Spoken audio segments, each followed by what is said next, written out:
I'd like to talk about the need of clarity and situations of uncertainty. This need, it is very human.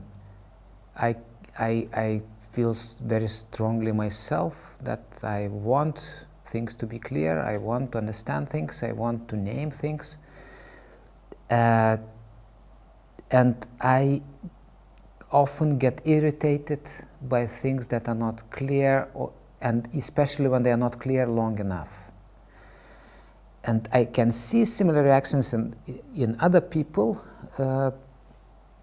and we encounter it when we learn about organizational culture, and when we do some consulting projects in organization about the culture that they are in.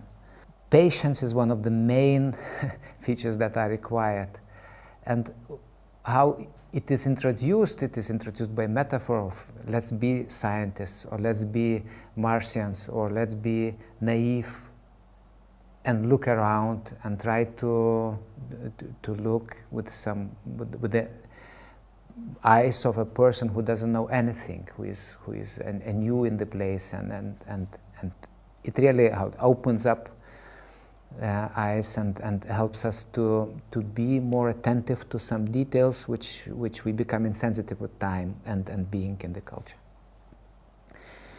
But the need of clarity is often behind the speed to decisions, this hurry to understand, hurry to know what to do, and often the cost of this speed is too big. We come to the same place that we started. It is very often a story in the organization when we work in organizational culture. Managers have their initial understanding of what is happening, they name things, they try to influence, they put a big effort, and nothing changes. So they come to the almost or exactly at the same place that they started. One thing that is important that we try to introduce and learn in our program and in our projects that we do is bracketing your understanding. My understanding and your understanding, not giving too much significance. It is important to name and to notice how I name what is happening. For example, I can say, this is very bad. It's very general evaluation with a lot of exaggeration probably. When I say it's very bad that in our organization things go like this. But this could be an initial reaction. But if I stop at it, then I stop with blaming. If I bracket it and I put aside and I try to understand what is behind, then I start the journey of exploring, which is very important when we come to understanding organizational culture. Probably there is never a point when we understand it completely, but it is possible to understand it better and better and better. So bracketing is very important movement, and discussing together really helps. So one thing is bracketing, another thing is naming things together. I think it is one of the essential things in understanding organizational culture, that we do understand it together. There are many practices in organizations that are some kind of reflections about the experience that has happened. There are some strategic sessions which have part of their attention devoted to the, as they call it, soft things in organization. So there are metaphors that are used, but it is one of the essential things is to do it together.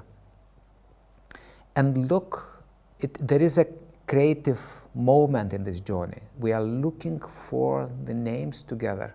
So we create, in a way, when we name things in the culture, we are creating it. We are influencing already by naming the cultures, for example, masculine culture or feminine culture, or very action-oriented culture or result-oriented culture. We already, this naming and understanding influences us and influences other people. So it is it's journey of exploring and influence at the same time. When we explore culture and we try to look for the metaphors or the names or the definitions of what is happening,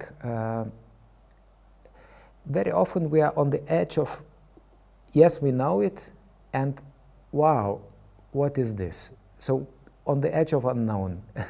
And many times I was witnessing moments of, yeah, we knew it, but we didn't name it like that. And when we name it like this, then it becomes, there is an example of, yeah, we were working with the metaphor of fantastic beast in a group of managers, and they came up with the image of a tiger without teeth as their organization. And it was, for them, it was very recognizable. So there was, yeah, the moment, but it was also very surprising. How come? How can it be tiger without teeth and without claws? And then they started to reflect that they are. It was a turning point in their discussion about their attitude to clients, about them being too soft. They were really, how to say, they have built a strong service network in their business, and they were having very strong position in the market, and this awareness about being without teeth, or being too soft, or being too good, or too gentle, or too passive, or avoiding with their clients and also with the competitors, it was a big turning point for them, and some decisions which were important for their business development came after. But the example is, for me, it was beautiful example of being on the edge of known and unknown, naming things that are obvious and clear, but then when you name them, they become more clear. It is a process of becoming aware altogether and recognizing it, and then coming to decisions. So, but the journey was, it took some days to come to this understanding, and it required patience from the participants. And quite often when we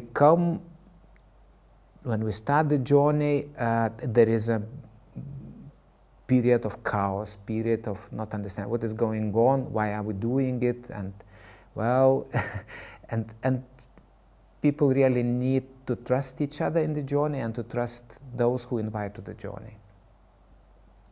This helps to have patience and to have trust in the process. This is what we are trying to learn in the program.